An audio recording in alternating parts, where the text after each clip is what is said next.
Hello there, and welcome to another episode of the Poppycock podcast, where the topics don't matter, and I'm still not an expert. Today's topic is going to be about Google Stadia. Is it rad, bad, or sad in 2020? Did they finally get their act together and deliver on all those promises, or is it kind of a hot mess? Or worse, is it just depressing? Before I give you that answer, here is your fun fact for the episode. Although I don't know if it's necessarily fun for the people that live in the affected area. As of 2012, there is still an active witch hunting unit in Saudi Arabia. 118 people were charged with witchcraft by 2011, and there are 9 bureaus in the country to combat these alleged witches in secrecy. Even the U.S. has been accused by their bureaus of both having, employing, and utilizing witches and witchcraft. So it turns out Sabrina the Teenage Witch is in fact a documentary. Actually, come to think of it, now, this stems from my past. I always thought Harry Potter was the only fictional character less likely to get laid than me growing up, because, he looked a little bit like me, but he had dumber glasses and was like a kind of a sad British boy. Not sexy James Bond, Jason Statham British. He was like sad British, like Mary Poppins British, like, oh, Mary Poppins, And I always thought, why does anyone care about what this nerdy boy is doing with his friends at a prep school? Wouldn't it be way more interesting to watch like a World War I era movie where a bunch of like steampunk soldiers from the UK and America join together to storm a Hogwarts-esque location and stop this whole secret society of sorcerers who already have basically a racial slur for anyone who doesn't have magic? That's already breeding a lot of difference between the two, like a class between magic and non-magic people. And it doesn't take a genius to see that eventually that's going to lead to a war. And if that hasn't happened in those movies or books or universe at some point, well, that's just bad writing. Like, look, I haven't published as many books as J.K. Rowling, but I also don't retroactively tweet things to try and make them sound more appealing to general masses a decade after I wrote the book, So, maybe that balances out. I just think that a war between those two sides with good and bad on either would be way more interesting than, oh, I forgot to study for my finals. What will I ever do? I guess I'll have to use magic a bit, innit? Uh-oh. Like, it's pathetic. Anyway. So, crazy how I got to that from Saudi Arabia. Saudi Arabia would definitely have a magic school, right? The origin of the assassins was in the Middle East. Uh-oh. Hang on. Our dog's about to eat the UPS guy. Okay, well, the dog ate them, but that's fine. They're a dime a dozen. It's not like they're Amazon delivery people. They're just mail people, so... pretty easy to replace. So, Google Stadia. Now, when it was first announced, it said that it was going to revolutionize the way you play video games. Sick of buying consoles? Well, no problem. As long as you have the internet and a Chrome browser, you can play any game you want at maximum settings. Whoa. Now, you might be thinking... We all saw the launch of that, and that did not work well. When it launched, you couldn't even play wirelessly on your laptop. I don't even think you could do it wirelessly on your phone at the time, which is a huge bummer. They had a huge idea that was supposed to go live that is rumored to be coming up soon, where you could be streaming your game directly to YouTube from whatever device you're playing on, and people could click on a link underneath already pre-made in the description and join the lobby of your multiplayer game to play alongside with you. That is a game changer for big-time streamers. How many times... I have streamed very little in my life, and even then, when I did, people were like, hey, can I hop into your lobby in the chat? And I tried to get them in, and it was a nightmare. By the time I tried to start figuring it out, the next game would load it up, or there was some technical hiccup along the way, what have you. This would totally change the game. And when it comes out, it will likely bring a lot more eyes to the platform. But it has not come out yet. Obviously, there was a lot of connectivity issues initially. There were just like technical things that were promised that weren't there. The games library was kind of lackluster. And it was just a rough look. Plus, people were essentially being charged $10 a month to play what was effectively a beta. Whereas Project xCloud, which is a very similar concept, is going into beta, and it's free. As long as you have Xbox Games Pass, so a lot of people already do, because it is a genuinely great deal for people who want to try out new games. Those people aren't paying for the service. It's a free service on top of something else they're already getting. Whereas with Stadia, you aren't getting anything extra except for the ability to play these games, and now you're being charged for it. Now, when it first launched, it had just the Pro version as like a beta, and then everything else came out, and now we have a free version and a $10 a month version, both. And honestly, $120 a year to play as many games as you want actually isn't that bad. People pay more than that on, coffee. They pay more than that on like a lot of streaming services already. And if you think about it, the cost of getting a console is usually $300 to $400, plus the games you're getting, plus the controllers you're getting, plus you're gonna need to get the live version of, or the PlayStation Plus, Xbox Live. And then you're also going to need to get, maybe some peripherals. Maybe you want to have yourself like a good microphone to plug into it, all this other stuff. It becomes a multi-$100 experience very, very quickly, just from the initial purchase. Stadia says, hey, forget that. If you have internet, you can play. You can do mouse and keyboard. You can plug a controller in. You can work a PlayStation controller or an Xbox controller or a Stadia first-party controller, and you can do all these things. And when it launched, it didn't do those very well. But recently, people were talking about Cyberpunk 2077, the game that has tantalized us since, I think the first trailer dropped, for reference, the same week that the first trailer for Henry Cavill's debut as Superman and Man of Steel released. And in that time, Zack Snyder's managed to start, stop, and restart a franchise. So let that amount of time sink in. The first gameplay demo that we saw is already 2 years old at the time of this recording. We have been waiting for quite some time. And when it launches, we're going to want to play it at maximum settings. Now, some of you out there may have sweet, sweet gaming rig PCs where you can play whatever you want. And to you, kudos. That was probably expensive and difficult and took a lot of know-how, and I respect your knowledge of it. It's sort of like people who know how to work on cars. It's different, but both of them take a lot of finesse and technology and money and know-how, so I respect both of them in their unique ways. Not everyone, however, can do that. And I know for sure that whenever it comes out, maybe the bump to like the next gen, the PS5 and Xbox One X Ultimate Monolith Forever Hail Satan Edition, maybe the gameplay won't be that much better. Maybe the frame rate will be more plentiful. Maybe the textures will load in a higher definition. Maybe you'll have more NPCs rendered in a map at any one given time. Small technical upgrades that are cool, but not necessarily, whoa, this is a totally different game. I cannot believe it. Because the difference between the PlayStation 3 or the Xbox 360 and then the current gen was pretty significant. The jump from this to the next generation is more of a super refinement and like a just everything max settings forever, which is still super duper cool. However, I know that people will play this game or another game in the future within the next couple years, and they'll say, man, I really want to upgrade to that next console. Now, if you're in the Xbox community, that's not super difficult. Almost every game you can play now, almost every device you have now, transfers to that next one. This is not an ad for Xbox, but it might as well be, because they have a very smart business plan. But if you're on the PlayStation side of things, you need a new controller, you're going to need new wires, new everything from the get-go. So you'll be selling your previous console. Maybe some of your games will still play on it. I know they're working more on backwards compatibility. I don't want to just slam them. But it's definitely a bigger financial choice to hop into PlayStation 5 than it is to the next Xbox. Because while they may end up being priced similarly, since we still don't know the overall price of them, you're still going to have more peripherals that you can bring over with you. My cornucopia of controllers will still function on the next Xbox. The current PlayStation controllers will not work on the next PlayStation. That sucks butts. But I'm sure they have their reasons.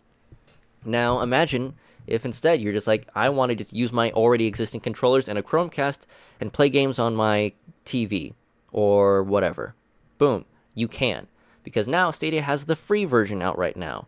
And that's a big deal, where you can literally just buy a game. You can get Red Dead Redemption 2, play it at maximum settings at an incredible frame rate on like an old beat-up tablet, and it'll run. I was playing Destiny 2 at a higher frame rate with higher graphical settings, loading into things faster than I ever did on my Xbox, which is plugged into an Ethernet port, by the way, while my laptop was on Wi-Fi, and my MacBook still beat me as far as loading in. By the time my Xbox was getting to the first screen to select my character to load into the game with, I had already on the Stadia version loaded in. I just opened a Chrome browser, clicked to log in. I clicked on Destiny 2 as though I was clicking on a YouTube video, essentially, because their UI, by the way, is really good looking. It still needs a search bar. Google is a search engine company, and they don't have a search bar, so they're working on that. But I clicked on the game, it launched, and I was in the game, selected my character, loaded into that first splash screen where you see your ship, and it has a million updates to tell you, like, you haven't played this in 6 months, this is what's happening. And then I loaded into the first planet I wanted to go visit, and by the time I landed there, my Xbox still hadn't even gotten to the character screen selection, which means I still had to do basically that same amount of waiting time all the way across. Now, Destiny is a notoriously long loading experience, so I wanted to test it. And of course, in later tests, the Destiny servers across both sides were under construction, so that didn't help a whole lot.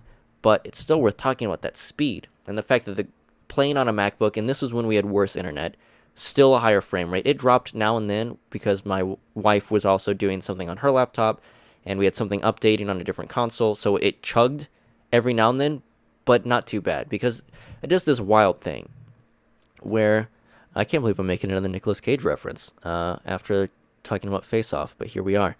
In the Nicolas Cage movie next, Nicolas Cage's character can see all the options he could take in life, and then see which ones work out best, and then it all sort of rewinds, and now he gets to choose the path that he wants.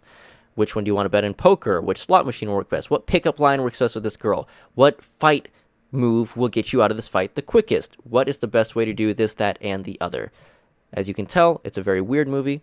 It was weird. They're like, Jessica Biel, Nicolas Cage. Yeah, that's a equal amount of hotness. Let's pair those two up. It's weird, but it works. Stadia does something similar, but with better hair. It has an algorithm that in every game imagines every variation of what you might do next based on how you play, pre-renders that essentially, and then as soon as you do it, it doesn't have to transfer all that information over there to their side of things. It just blinks that light because it knows which path you chose, so the information's already preloaded, meaning there's really no latency. In fact, the speed in which you have the frame rate going means that any added latency, you still have more time to move because you have more frame rate. So you can see things moving in quicker in a first-person shooter or what have you, a fighting game.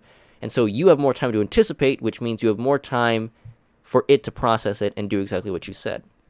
Now, Stadia has had a weird turn of things because the big selling point is you can take it from your TV. If someone else wants to use that TV, you can now hop on your phone, you can hop on your laptop, hop on your tablet, what have you. You can play with touchscreen, you can play keyboard and mouse, you can play with a controller plugged in, or with a Stadia controller. And again, they have a buttload of features on the way, like group chat. They have search bar stuff. They're coming out with a bunch of games, and their games library is huge. It's growing, and for the fact that it's only in its first year, it's completing its first year of existing in its final form. Like, it's not even done with its first year technically, and it already has more titles on it than either console generation had when they first launched. That's a great sign. Now, admittedly, Activision is being stingy, so the new Black Ops Cold War will not be coming to Stadia as we know it yet, but Cyberpunk will, every Ubisoft game will, and, again, Red Dead Redemption is there. We've got Cyberpunk there. We've got some new first-party games that are coming to Stadia as well, which is pretty nifty. Baldur's Gate 3 is a big name that's coming, a big open-world RPG set in the D&D universe, so if you're a big nerd on that crap, it's right up your alley, and it'll be fun. All this is really cool, but the best side effect is actually something that no one expected. The best side effect is the fact that it accidentally appealed to casual gamers, which most of the time are college students and parents. Meaning, in these casual gamers who just want to maximize their time because they don't want updates whenever they get home. They don't want to have to worry about reinstalling new things. They don't want to have to worry about hackers cheating because it's a closed system. You can't hack. You can't cheat. I was playing Fall Guys the other day, and I was watching people that are cheating and all these videos of stuff. And Fall Guys is literally the most childish game in the world. Admittedly, they have a lot of server issues they need to fix before that game is going to stick around. But cheaters will cheat in every game. You can't cheat on Stadia. And there are no updates or install times. You buy a game, you can instantly play it. It's that quick and easy.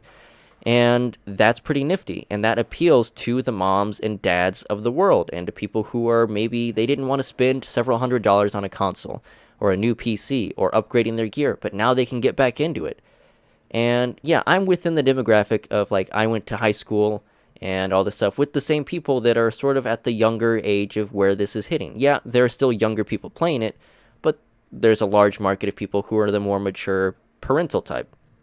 That means you're going to get griefed a lot less in multiplayer lobbies. People will be there. They won't screw around with you because they have valuable time. They have work the next day, or they have school, or they have a kid who just laid down for a nap, and they're going to have to change that poopy diaper in like 30 minutes, and they just want to play a dang game before they have to smell poop again. So when they hop on that, they're not going to give you a hard time in Red Dead. They're not going to lasso you and drag your body around the map. They're going to play the game the way it's meant to be played. That's an unexpected side effect that is a super huge bonus to anyone wanting to hop into the infrastructure. So one of the best things about it has been the fact that most of the players are super chill, mature people who just want to play games and have fun. It's kind of weird. It's like going to a bookstore. You're going to get a lot of different ages, but all kind of the same personality. So, is Stadia worth playing? Honestly, you can get a month free with 4K graphics on a bunch of free games. Then the first Hitman game is free. Hitman 2 is already on the platform, and Hitman 3 is coming the same time as everyone else. 2077 is going to be, I think, a day or two late for Stadia, and the Avengers game is launching the same day as it is on every other platform. So new games are coming to it all the time, both being developed for them exclusively or just to keep up with their buddies in the console and PC world.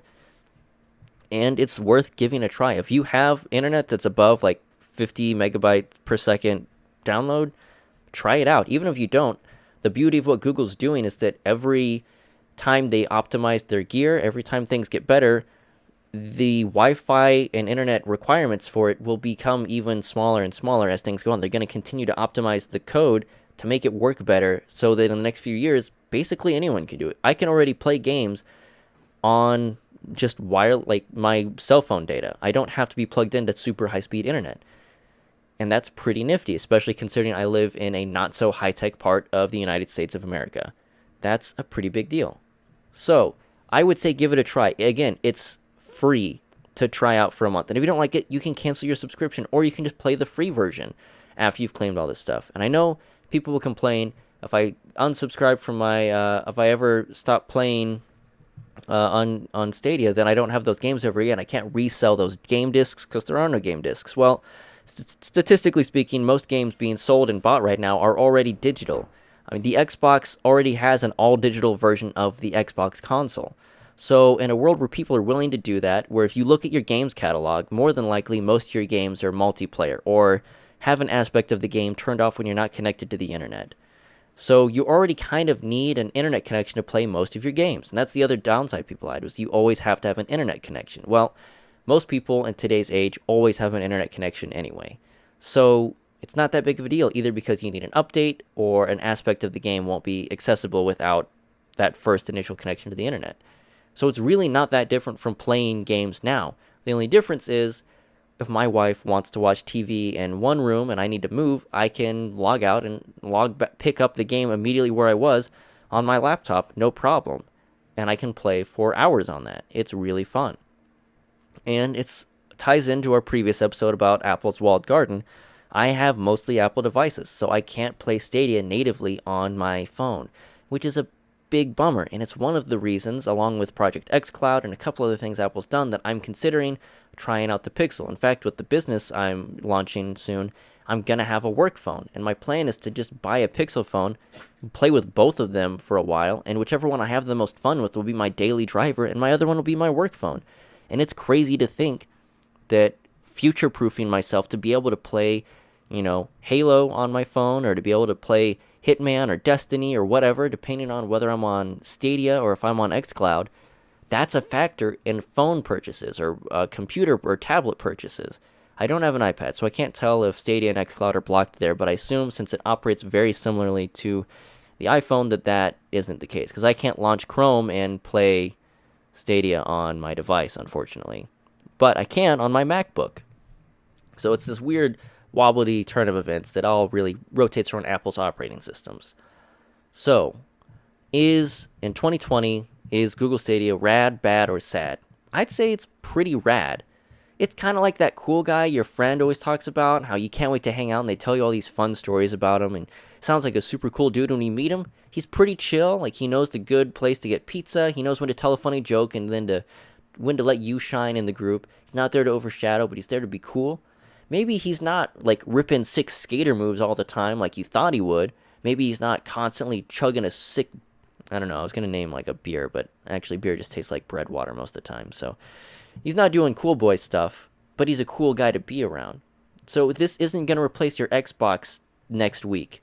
But if you're a casual gamer on the go, or if most of the games you like are already on their platform, it might be a pretty good replacement. And if you share your cohabitation area with other people, whether they be children, a significant other, a roommate, what have you, and you're constantly fighting over who gets to be in the room with the stuff that has the best TV or whatever, now you can take all of your games with you wherever you go. And that's worth checking out and worth keeping an eye on, because Stadia is growing pretty quickly. Their player base is growing, their game catalog is growing, and the free games you get with their pro membership is also expanding. I think they have like 6 games this month, and at least 3 of them are really cool. And some of them are games I never would have thought of trying, and now I'm really enjoying. So, in 2020, yeah, try a free month of Stadia. Enjoy it. See how well it works in your situation. Because, more than likely, you don't need to buy that Switch for the casual gamer on the go. You just pay $10 and you can play anything you want. Or, you don't pay anything, and you just buy the game outright on the Stadia platform, and next thing you know, you're still playing it on your phone on the go, because you don't have to pay for online services. You just pay for the premium, ultimate, best features, and highest resolution. And I'm going to be honest, on most tablets and phones, you can't tell if it's 4K or 1080p, especially when you're playing, because as long as the frame rate is solid, that's what really matters. It's a smaller screen. So, I hope that information helped. I hope this has got your wheels turning, and I hope this makes you keep an eye on Stadia. It's genuinely cool. And if you're unsure, go to like the Stadia subreddit or check out their YouTube page, because again, it's all Google, and do some research for yourself. There's a very good chance it works for you in one way or another, and even if it doesn't replace what you have now, it very well could in the future. So, keep an eye out on that. Anyway, thank you again for listening. We appreciate everyone. We love making stuff for you. I hope you're having a good time and you're surviving the chaos. Tune in next time for whatever thing we're doing then. I don't know. I'm just happy to be alive, so small steps. Roxy, do you have any closing statements for the listeners at home?